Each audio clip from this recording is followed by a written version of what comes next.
우리 성도님들 한 주세 동안 평안하셨습니까? 말씀을 사랑하시는 우리 성도님들, 오늘도 말씀으로 역사하시는 성령의 깊은 감동하심으로 들려지는 말씀마다 바르게 이해함으로 은혜 충만, 성령 충만함을 받으시는 그런 은총이 함께하길 축복합니다.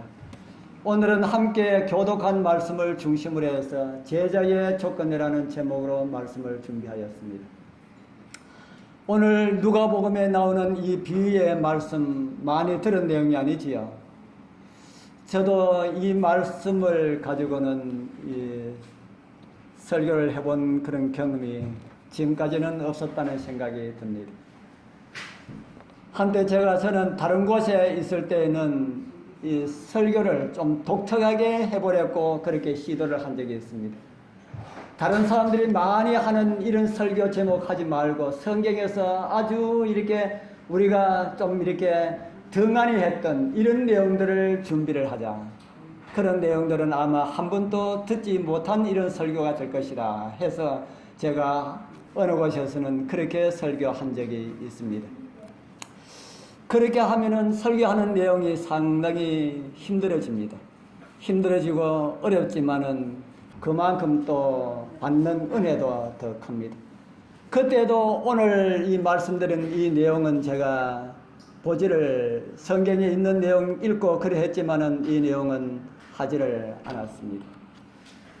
우리 말씀을 들으시는 우리 성도님들에게 정말 하나님의 이 말씀은 읽고 듣고 많이 이렇게 접한 이런 말씀들이 은혜가 되어 있습니다. 왜냐하면 그런 말씀들은 우리 성도님들이 집에서 그냥 성경을 읽어도 은혜가 되기 때문에 그런 말씀들이 은혜가 더 되지만은, 그러나 오늘 이 말씀도 우리 감동적인 이 내용, 이 비유 앞과 비유 전에 감동적인 이런 내용들이 있기 때문에 이 말씀도 참 은혜가 되는 그런 말씀이다 하는 생각으로 말씀을 준비를 했습니다. 오늘 비유 우리가 찾아보고자 하는 이 말씀은 두 개의 비유가 있습니다. 첫 번 비유는 망대를 세우고자 하는 사람에 대한 비유인데 우리가 교동문 앞에 있는 내용입니다. 우리가 아까 함께 교독한 그 교동문 앞에 이런 내용이 있습니다. 너희 중에 누가 망대를 세우고자 할진대 자기의 가진 것이 준공하기까지 족할는지 먼저 하자 그 비용을 예산하지 아니하겠느냐. 그렇게 아니하면 그 기초만 쌓고 능히 이루지 못하면 보는 자가 다 비웃어 가로되 이 사람이 역사를 시작하고 능히 이루지 못하였다 하리라. 무슨 말씀인지 다 이해가 되겠지요. 좀 쉽게 말씀드린다면은 집을 지으려 하는데 가지고 있는 돈이 1억이라면은 집을 얼마짜리 지어야 될까라는 그런 내용입니다. 그런데 돈은 1억 뿐인데 집을 5억짜리 집을 짓고 싶어 합니다. 그래서 설계도를 5억짜리에 맞춰서 짓습니다. 그리고 공사를 시작합니다. 그 집이 어떻게 될까요? 그 집이 어떻게 되겠습니까? 아마도 완공되기 전에 부도가 나게 된다는 그런 사실을 이미 여러분들도 잘 아실 거라는 생각이 듭니다. 오늘 우리가 읽은 누가복음 14장 28절의 내용이 그런 내용입니다. 그리고 두 번째 주신 말씀은 전쟁하러 나가는 임금에 대한 이야기입니다. 어떤 말씀을 주셨습니까? 우리가 아까 교독한 이 말씀을 주셨지요. 임금이 다른 나라를 쳐들어갈 때에 먼저 앉아서 계산부터 하지 않겠느냐. 우리가 1만의 이 군대가 있는데 저쪽에 가서 쳐들어가서 싸운다면 우리가 승산이 있겠느냐. 그래서 만약에 승산이 없다면 뭐라는 말입니까? 우리가 전쟁을 해서 이길 수가 없다면 어떻게 하라는 말입니까? 전쟁하지 말라는 말입니다. 이 말씀도 그 전후의 이 말씀을 보면은 이 말씀을 준 이유가 드러나 있습니다. 제가 시작할 때에 이 말씀 때문에 은혜가 있는 말씀이라고 하는 그런 말씀이 우리 이 비유 전에 기록되어 있습니다. 이제 우리 같이 한번 읽어보겠습니다. 무엇 때문에 그 비유를 주셨는지를 우리가 생각하면서 읽어보겠습니다. 허다한 시작. 허다한 무리가 함께 갈새 예수께서 돌이키사 이르시되 무릇 내게 오는 자가 자기 부모와 처자와 형제와 자매와 및 자기 목숨까지 미워하지 아니하면 능히 나의 제자가 되지 못하고 누구든지 자기 십자가를 지고 나를 쫓지 않는 자도 능히 나의 제자가 되지 못하리라. 아멘. 이렇게 말씀하시고는 우리가 아까 읽은 그 교동문에 있는 말씀과 제가 그 전에 있는 말씀이라고 하는 그 내용을 말씀을 하시고 난 다음에 마지막으로 또 33절에 또 이런 말씀을 주셨습니다. 이와 같이 너희 중에 누구든지, 이와 같이라는 말씀은 어떤 말씀입니까? 그 전에 우리가 읽은 그 교동문에 있는 그 말씀처럼 너희 중에 누구든지 자기의 모든 소유를 버리지 아니하면 능히 무엇이 되지 못한다 그럽니까? 능히 내 제자가 되지 못한다.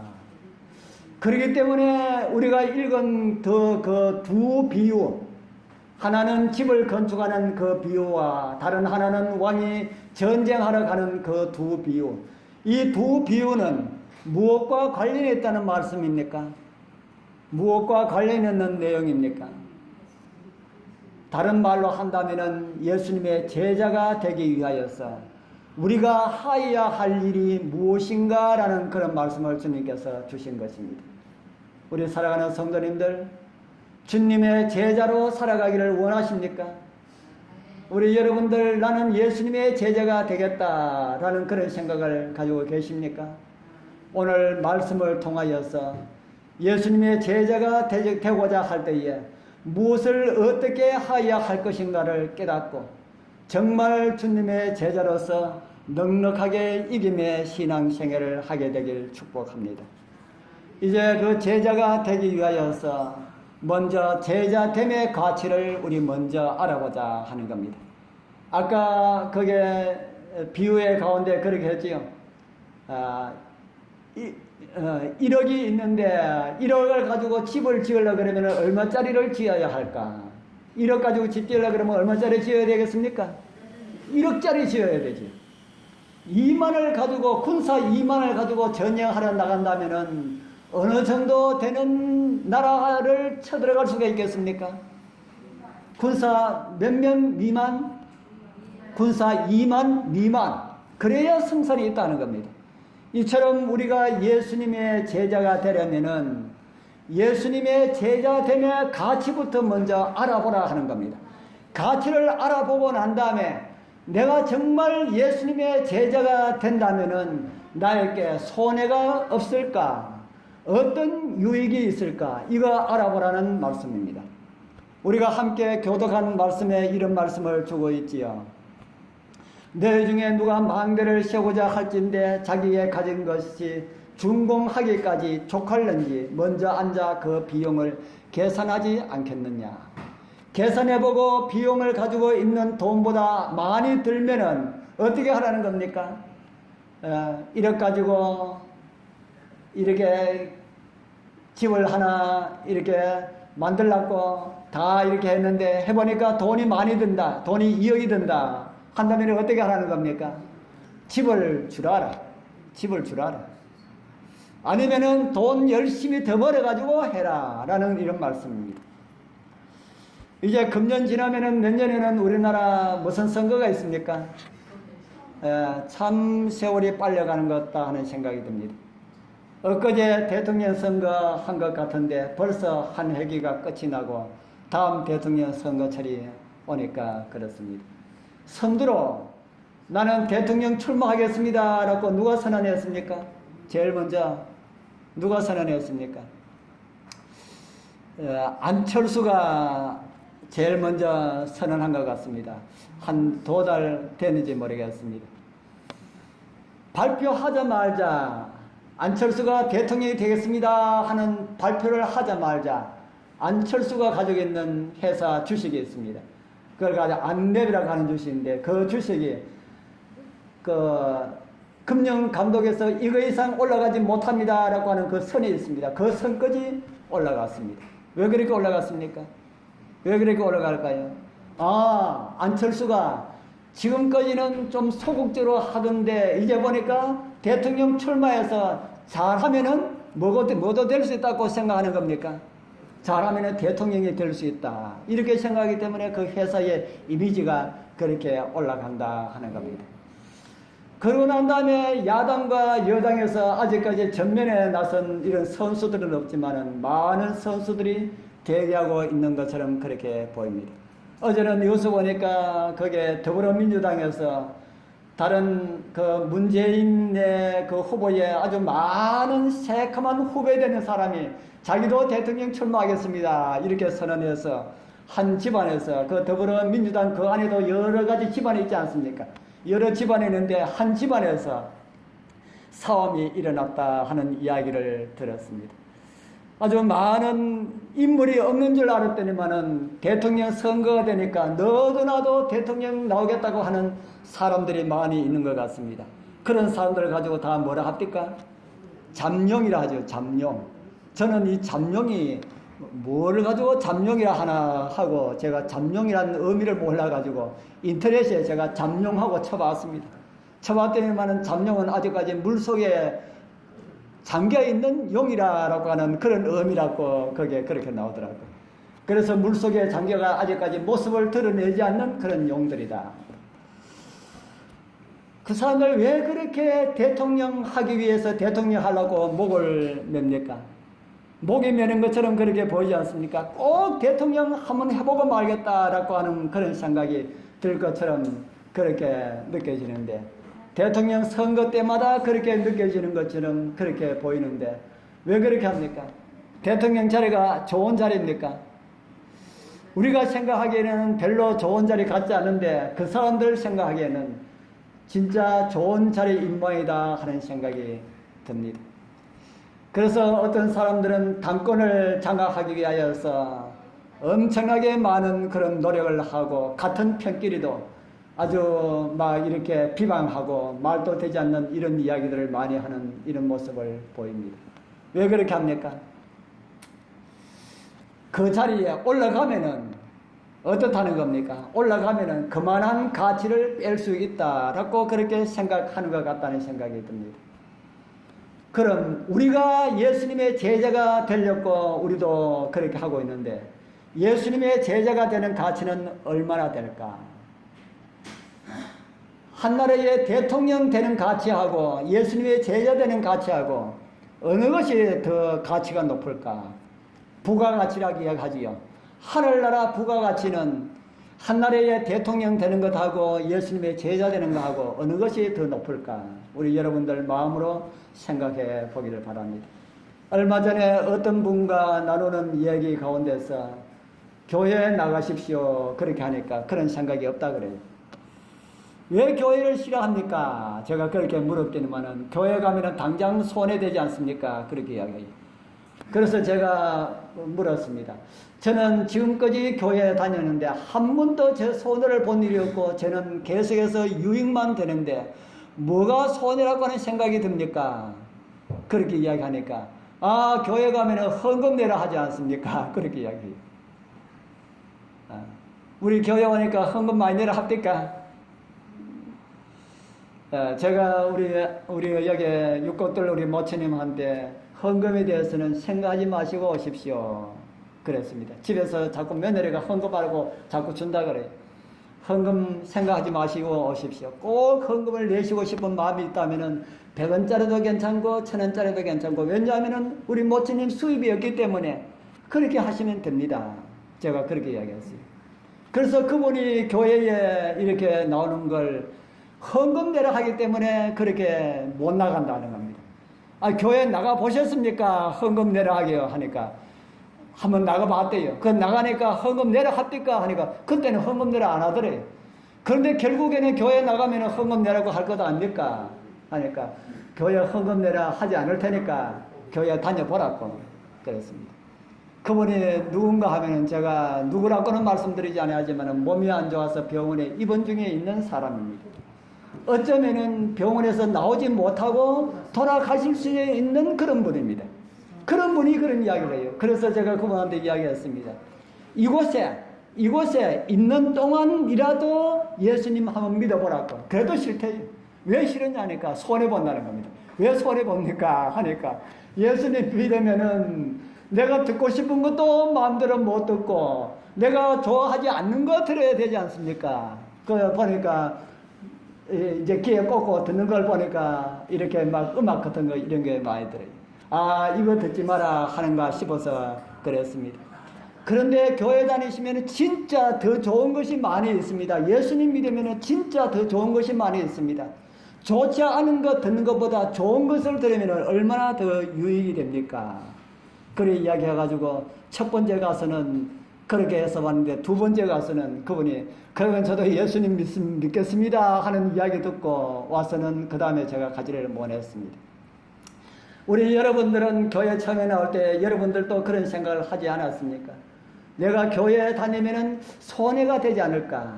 내 인생에 손해가 되지 않을까? 재정적으로 손해가 되지 않을까? 시간적으로 손해가 되지 않을까? 이런 생각을 많이 할 수가 있습니다. 우리 이곳에서 우리 교회 제일 오래 다니신 분, 우리 김옥여 지사님 몇 년 정도 다니셨습니까? 아마 부모님으로부터 신앙을 이렇게 물려받았기 때문에 아마 오래됐다는 생각이 드는데, 예, 그렇게 계속 다녔으니까 횟수로 말하면 몇 년 됩니까? 아이고, 68년 교회 다녔다. 교회 다니고 난 다음에 지금 68년을 뒤돌아보니까 손해가 많습니까? 이득이 많습니까? 예. 예. 아, 지금 현재를 생각하면 이익이 많답니다. 예. 그러고 그 다음에 우리 교회를 많이 다니신 분이 우리 손자노님 됩니까? 예. 예. 손자노님은 우리 교회 다니시는 게 이득이 많습니까? 손해가 많습니까? 아, 이득이 많대요. 거짓말 아닙니까? 예. 예. 저도 어릴 때부터 교회 다니다가 중간에 교회 밖에 나왔다가 25인가 6 때부터 교회 나와서는 계속해서 교회를 다니시니까 새로 교회 나오기 시작한 것부터 다니기 시작한 것도 벌써 40년 가까이 된 것 같습니다. 그래서 저도 지난 한 40년을 돌아보면은 한 번도 손해본 것이 없다. 아, 11금 안 내느냐? 그렇게 누가 이야기를 할 수가 있습니다. 11금 내니까 하나님께서 그보다 더 많이 채워주시더라. 더 많이 채워주시더라. 11금 때문에 제가 한 번도 재정적으로 그것 때문에 어려움 당한 일은 없다. 그거 내니까 오히려 더 나았더라. 그래서 여기에 대해서는 우리 정금여 지사님이 맛이 간 사람입니다. 11금 잘 내면은 하나님께서 복을 더 많이 주신다 하는 걸 알기 때문에 11금을 안 내면은 잠이 안 오는 사람입니다.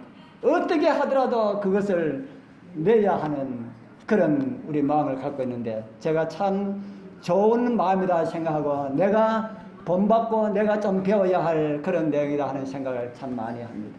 그런데 믿음으로 사는 사람은 이 땅에서도 손해가 되는 일이 없고 또 뭐까지 보장되어 있습니까? 뭐까지 보장되어 있습니까?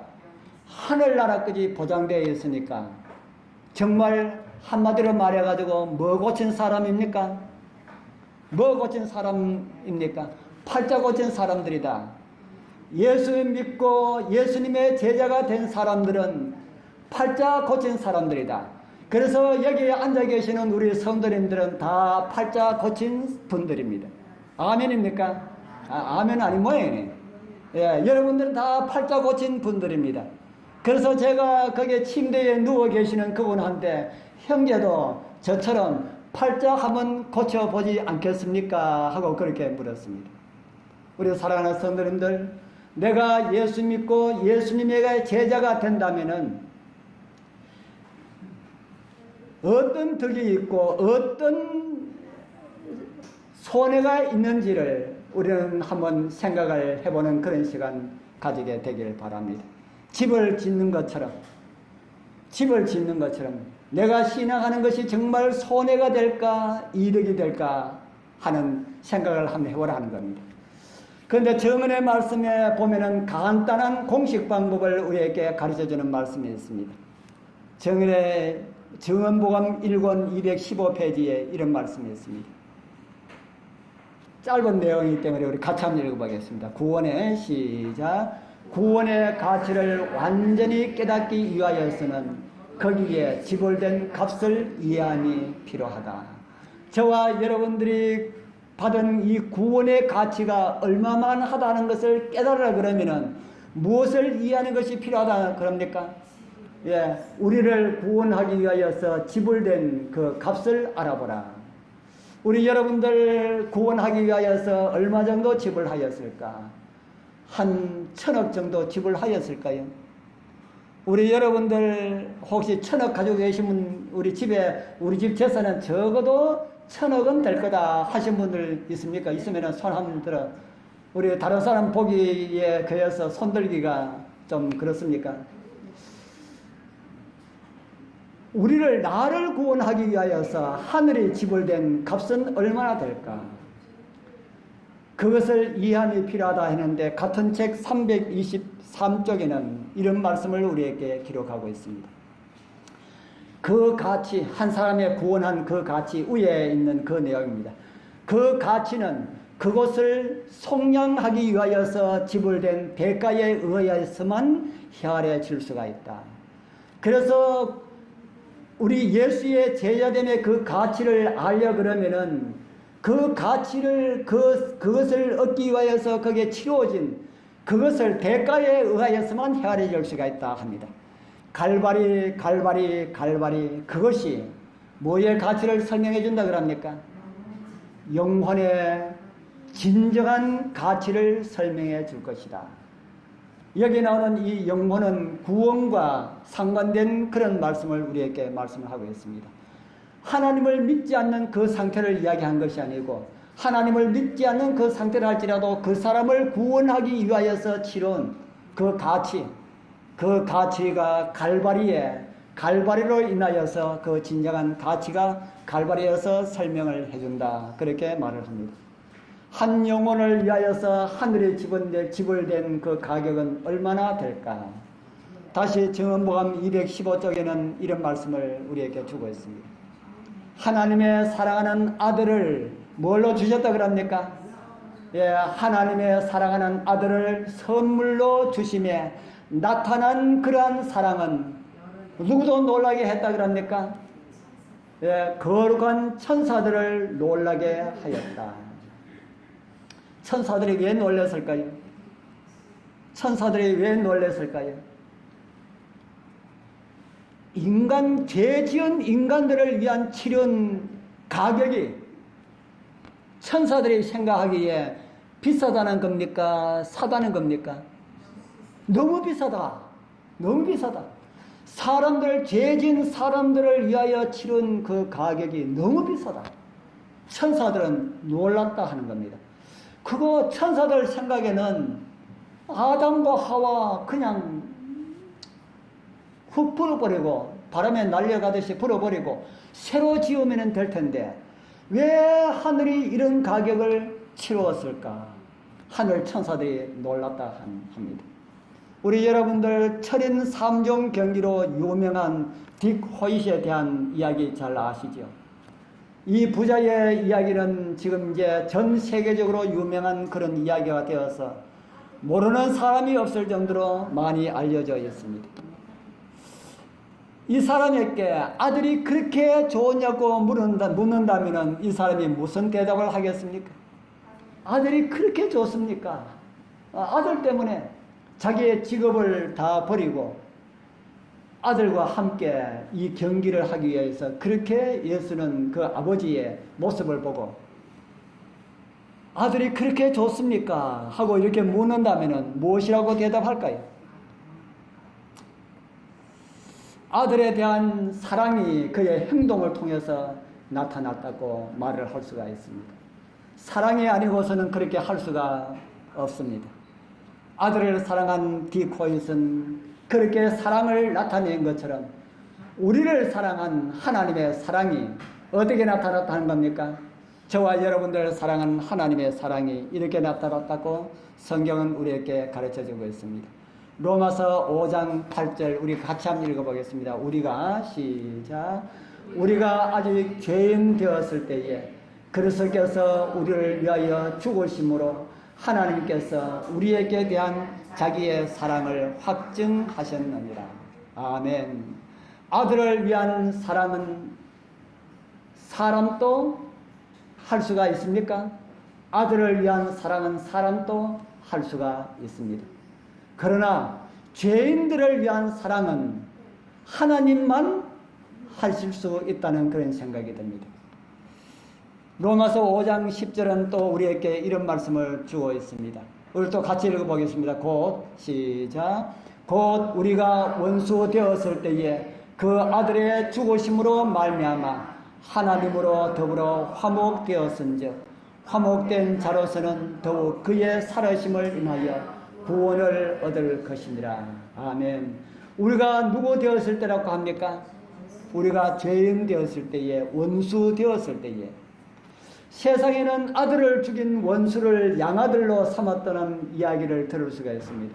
누가 그렇게 했다 그럽니까? 사랑의 원자탄으로 유명한 누굽니까? 손양원 목사님이 그런 일을 했지요.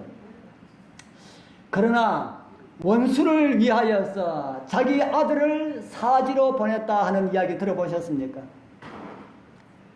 원수를 위하여서 내 아들을 그 원수를 위하여서 좀 죽도록 해야 되겠다 하고 그렇게 그런 일을 했다 하는 그런 사람들 이야기 들어보셨습니까? 그런 이야기는 우리는 듣지 못했습니다. 그 일은 사람은 결코 할 수가 없는 일입니다. 누구만이 할 수 있는 사랑입니까? 하나님만이 할 수가 있는 그런 사랑이다. 하나님께서 왜 우리를 그렇게 사랑하셨을까? 하나님께서 왜 우리를 그렇게 사랑하셨을까? 그 답이 무엇이라는 생각이 듭니까? 하나님께서 우리를 왜 그렇게 사랑하셨을까?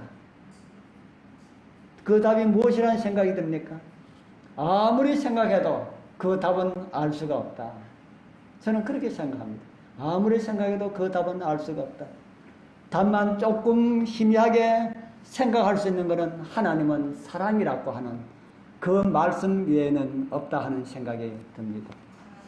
이 세상에 어떤 사랑도 견줄 수가 없는 그런 사랑으로 나를 사랑하시는 분이 바로 우주를 창조하신 그런 하나님이시다 하고 성경은 우리에게 가르쳐주고 있습니다. 그렇기 때문에 그분의 제자가 되는 것 한번 시도해 볼 만한 가치가 있는 것 아닙니까? 이 세상에서 재벌의 아들이 될 수 있는 길이 있다면은 우리 이제 이곳에 계시는 분들은 아이고 뭐 시시해서 뭐 안 할란다 이렇게 할지 모르지만은 우리 젊은 아이들에게 이 세상에서 최고의 재벌의 아들이 될 수 있는 길이 있다. 한번 해보겠느냐 하면은 좀 할까요? 우리 여러분들은 나는 지금 나이가 많아도 한번 해보겠다는 생각이 드는 분 있습니까? 아마 우리 여러분들은 그런 생각을 가지고 계신 분이 없을지 모르지만 우리 젊은 아이들에게 그렇게 이야기하면은 정말 그런 길이 있다면 해보기를 원하는 아이들이 참 많을 거라 하는 생각이 듭니다. 재벌의 아들이 되는 방법이 있다 그래도 사람들이 그렇게 할 건데, 그런데 성경은 하나님의 아들과 딸이 될 수 있는 그런 방법을 우리에게 가르쳐주고 있다. 제자가 뭐가 제자지요? 제자.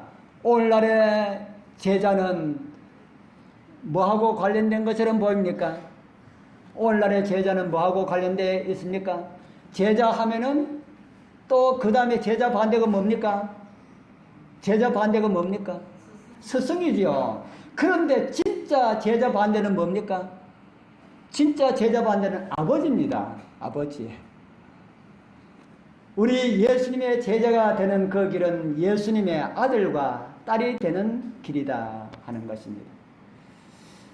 우리는 우주를 창조하신 우주의 주인이 되시는 하나님의 아들과 딸이 되는 그런 가치를 우리 여러분들 발견해야만 됩니다. 그래야만이 진짜 우주의 하나님의 아들과 딸이 되는 그런 길이 있다는 것을 내 마음 깊이 감동적으로 그것이 일어난다면은 하나님의 아들과 딸이 되기 위하여서 어떻게 하시겠습니까? 진짜 하나님의 아들과 딸이 되기 위하여서는 물불을 가리지 않을 것입니다. 그렇게 생각이 들지 않습니까? 제가 지난번에 우리 성경 공부를 하면서 성경에 대한 이런 이야기를 했더니만은 함께 공부하시는 분이 이런 이야기를 했어요. 진짜 하나님께서 계시다는 사실을 확신한다면은 이런 이야기를 하더라고요. 그래서 제가 성경 공부하는 시간에는 언제나 처음에는 하나님께서 계십니까? 라는 문제를 가지고 시작했는데 이미 신앙을 하시는 분이라서 그 문제를 빼고 했는데 그것을 처음부터 시작할 건데 제가 그렇게 했습니다. 진짜 하나님께서 계시다는 것이 확신이 든다면은 그 다음에 점점점 어떻다는 말입니까? 물불을 가리지 않는다는 말입니다. 물불을 가리지 않는다. 여러분들 진짜 우주를 만드신 그 하나님의 자녀가 되는 그 방법을 진짜 하나님께서 계시다는 그 사실을 내 마음 가운데 감동적으로 느낀다면은 물불 안 가리게 됩니다. 우리가 이 땅에 사는 것 때문에도 우리가 때로는 많은 것을 희생하고 그렇게 하지 않습니까? 그런데 하나님의 자녀가 되는 그런 방법입니다. 그런데 성경은 우리에게 가르쳐 주는데 목숨 걸고 그 제자 되기 위해서 그렇게 노력하지 않아도 된다 하는 겁니다. 그러나 우리의 상태는 그런 상태를 가져라. 정말 하나님의 제자가 되기 위하여서 목숨을 거는 이런 상태를 가져라. 그러나 성경은 그렇게 하지 않아도 된다. 어떻게 하면 된다 그럽니까? 성경이 하나님의 자녀가 되는 방법요. 믿으면 된다. 너무 쉬워가지고 돈 얼마 가져오라 그럽니까? 하나님의 제자 되기 위해서 믿고 돈 얼마 가져오라 그럽니까? 예, 값없이 공짜로 그냥 오느라. 그러니까 믿고 따르면은 장미꽃밭 기름대. 그 일을 많은 사람들이 주저하고 있다 하는 겁니다. 그러나 저와 여러분들의 마음들은 그런 마음을 가지자 하는 것입니다. 우리 사랑하는 성도님들, 나를 사랑하사 나와 함께 하시려고 주님께서 치루신 그 일들을 결코 잊지 말게 되기를 바랍니다. 한나라의 대통령을 만들기 위하여서 주님께서 십자가를 지신 것이 아닙니다. 위대한 인물을 만들어 주려고 주님 겟세마네 동산에서 피땀을 흘리신 것이 아닙니다. 주님께서는 저와 여러분들을 주님의 제자로 만들기 위하여서 하나님의 아들과 딸로 만들기 위하여서 겟세마네 동산에서 피땀을 흘리셨고 갈보리에서 보혈을 흘리셨고 생명을 주심으로 제자의 가치를 인정해 주셨습니다. 하늘 천사도 놀라게 될 일, 이 세상의 그 어떤 사람보다 더 고귀한 가치를 저와 여러분들에게 주신 우리 하나님께 감사하면서 가치를 아는 사람답게 살아가게 되길 축복합니다. 이제 두 번째, 우리 제자로서의 살아갈 수 있는 그 길을 우리 주님께서 우리에게 보여주셨습니다. 누가복음 14장 31절에서 32절, 아까 우리가 읽은 말씀이지만 다시 한 번 더 읽어보겠습니다. 또 시작. 또 어느 임금이 다른 임금과 싸우러 갈 때에 먼저 앉아 일만으로서 저희 이만을 가지고 오는 자를 대적할 수 있을까 헤어르지 아니하겠느냐. 만일 못할 터이면 제가 아직 멀리 있을 동안에 사신을 보내어 화친을 청할지니라. 무슨 말씀인지 우리가 다 나누었습니다. 손해보는 싸움과 전쟁은 하지 말라는 겁니다. 지금 북쪽에서는 큰 소리 빵빵 치지요. 세계를 향하여서 너희들 손해보고 싶다면 까불지 말라 하는 것처럼 그렇게 북쪽에 보입니다. 그런데 인터넷 뉴스들은 아주 이상한 그런 뉴스들이 돌고 있는데 제가 보기로는 다 그 유언비어라 생각이 듭니다. 그런 내용들은 우리나라 국민들에게도 결코 유의되지 못하는 그런 내용이라 하는 생각이 듭니다. 그러나 우리는 이 북이라는 이 나라가 세계에서 볼 때에 정말 강한 나라입니까? 아주 막강한 그런 나라입니까? 북이 큰 소리 치면은 미국이 쩔쩔매는 그런 나라가 되었습니까? 핵 가지고 있다고 해가지고 미국이 쩔쩔매는 이런 나라가 되었습니까? 그런 나라가 되지 못했지. 우리는 이미 핵을 가지고 있는 나라들이 미국에 반대할 때에 미국이 마음먹으면은 그 나라들을 어떻게 했는지를 우리는 이미 다 역사를 통해서 우리는 잘 알고 있습니다. 그래서 북이 자꾸 저러면은 우리나라도 피해를 보고 북은 이 망하는 그런 기림을 우리는 역사를 통해서 이해를 하고 있습니다. 그런데 우리 주님께서 이 말씀을 하시고 난 다음에 누가복음 14장 33절에 아까 또 우리가 읽은 이런 말씀을 주셨지요. 이와 같이 너희 중에 누구든지 자기의 모든 소유를 버리지 아니하면 능히 무엇이 되지 못한다 그럽니까? 내 제자가 되지 못한다. 그러면 말이 틀리지 않습니까? 언제는 믿으면 된다 했는데 또 주님 앞에 제자가 되기 위해서는 돈이 얼마나 필요하다 그랬습니까? 하나도 필요 없다, 공짜다 그러는데 뭐 또 여기는 내 소유를 다 버리라 이렇게 말합니까? 26절에는 또 더 크게 이야기합니다. 물은 내게 오는 자는 뭐까지 버려라 그럽니까? 자기의 부모와 처자와 형제와 자매와 및 뭐까지요? 자기 자신까지, 자기 목숨까지 버려라. 이 말씀을 잘못 이해하면은 다 망나니가 됩니다. 그래서 예수 믿고 나니까 교회에서 전부 다 버리라 그랬다 해가지고 부모 형제 다 버리고 혼자 나가가지고 제멋대로 살면은 안 된다 하는 겁니다. 그러면 망나니가 된다 하는 겁니다. 그래서 성경에 이런 말씀도 있지만 또 이런 말씀이 있습니다. 디모데전서 5장 8절 같이 읽어보겠습니다. 누구든지 시작. 누구든지 자기 친족 특히 자기 가족을 돌아보지 아니하면 믿음을 배반한 자요 불신자보다 더 악한 자니라.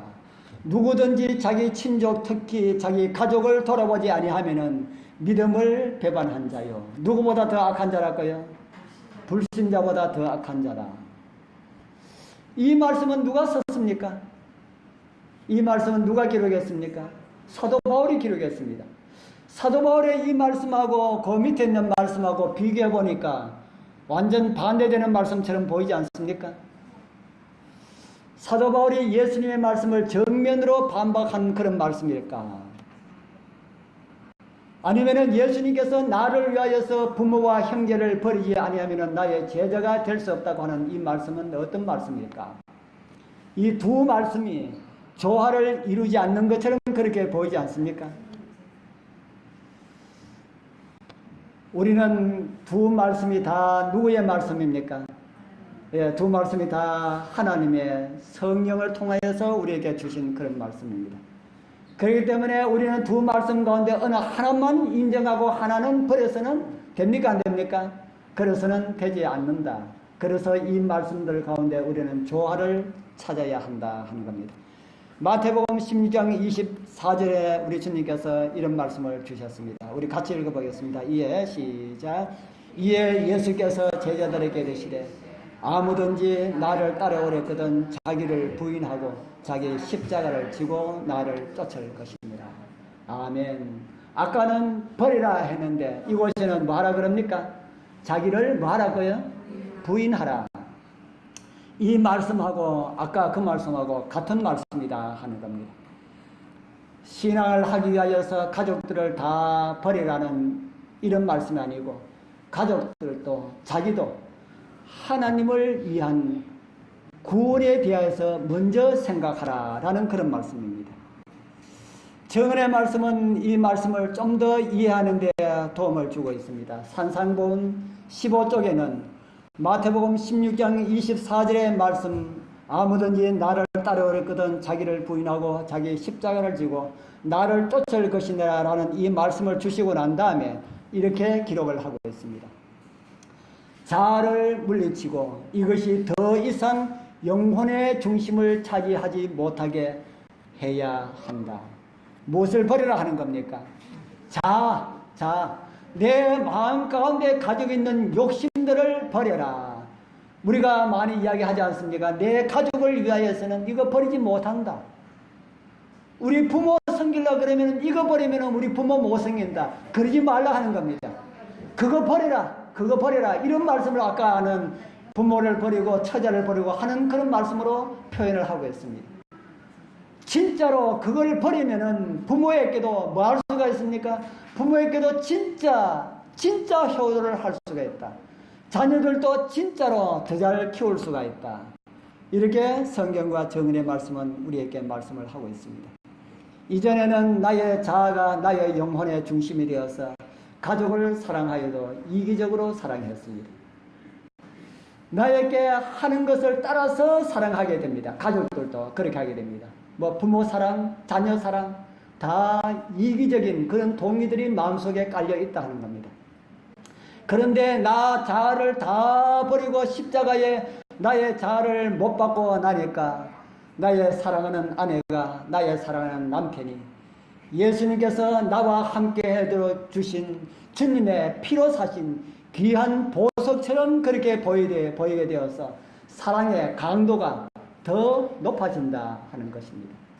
우리 사랑하시는 우리 짝사랑, 짝믿음을 가지고 계신 분들이 있지요.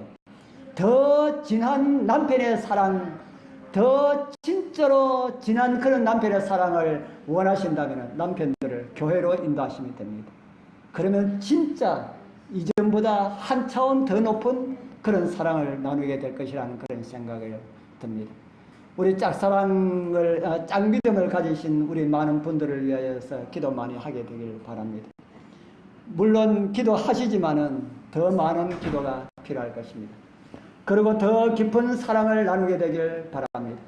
그렇게 하지 못하더라도 우리 여러분들은 자아가 죽은 그런 사랑으로 우리 함께 하는 남편들을 우리 사랑하게 되길 바랍니다. 그러면 남편이 교회로 나오는 그런 길이 많이 빨라지게 될 것이라는 그런 생각을 합니다. 주님께서 우리를 구원하기 위하여서 무엇을 비우셨다 합니까? 주님께서 우리를 구원하기 위하여서 무엇을 비우셨다 합니까? 자기를 비웠다. 주님께서 자기를 비웠다 하는데 이 비운 자기가 무엇입니까? 자기가 무엇입니까? 예, 하나님을 비웠다. 우리 예수님께서는 우리를 구원하기 위하여서 하나님을 비웠다. 우리는 예수님 믿기 위하여서 무엇을 비워야 할까요? 우리는 무엇을 비워야 할까요? 우리도 자기를 비워라. 그 자기가, 우리에게는 자기가 무엇일까? 우리에게 자기는 무엇일까요? 나지요. 나 자신을 비워버리라. 나 자신을 비워버리라. 하나님께서는 우리를 구원하기 위하여서 하나님을 비우고 뭐가 되셨습니까? 사람이 되셨습니다. 주님께서 우리에게 자기를 비우라 할 때는 그 비운데 뭘 채워주기 위하여서 비우라 하실까요? 하나님께서는 우리를 구원하기 위하여서 자기를 비우시고 거기다가 사람을 담으셨습니다. 그분께서 자기를 비우라 하실 때는 비운 자기에게 무엇을 담아주기 위하여서 비우라 할까요? 예수님. 다른 말로 하면은 하나님의 아들과 딸입니다.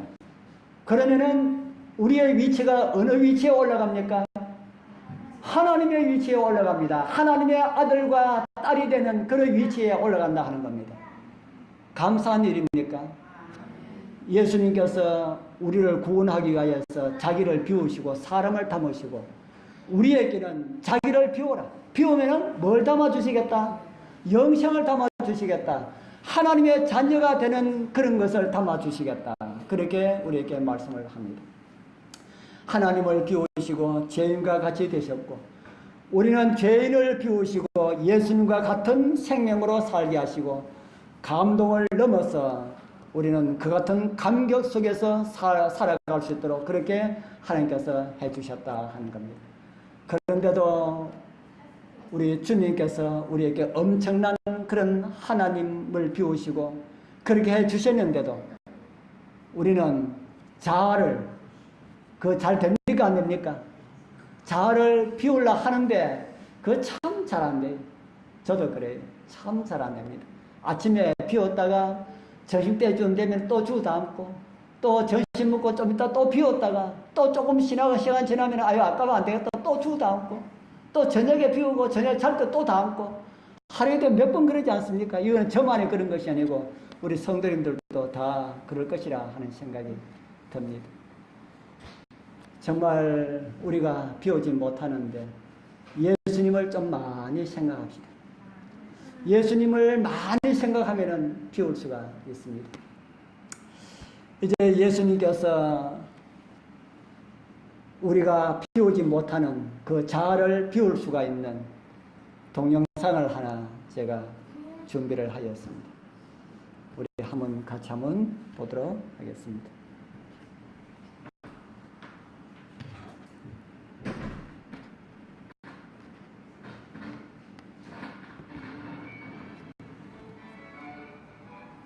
하나님 십자가가 너무 무거워서 좀 잘라서 갈게요. 좀 자르도록 할게요. 십자가가 너무 무거워서 톱으로 자릅니다. 이제 좀 가볍습니다. 다른 사람은 질질 끌고 가는데 딱 들고 가니까 얼마나 가볍습니까?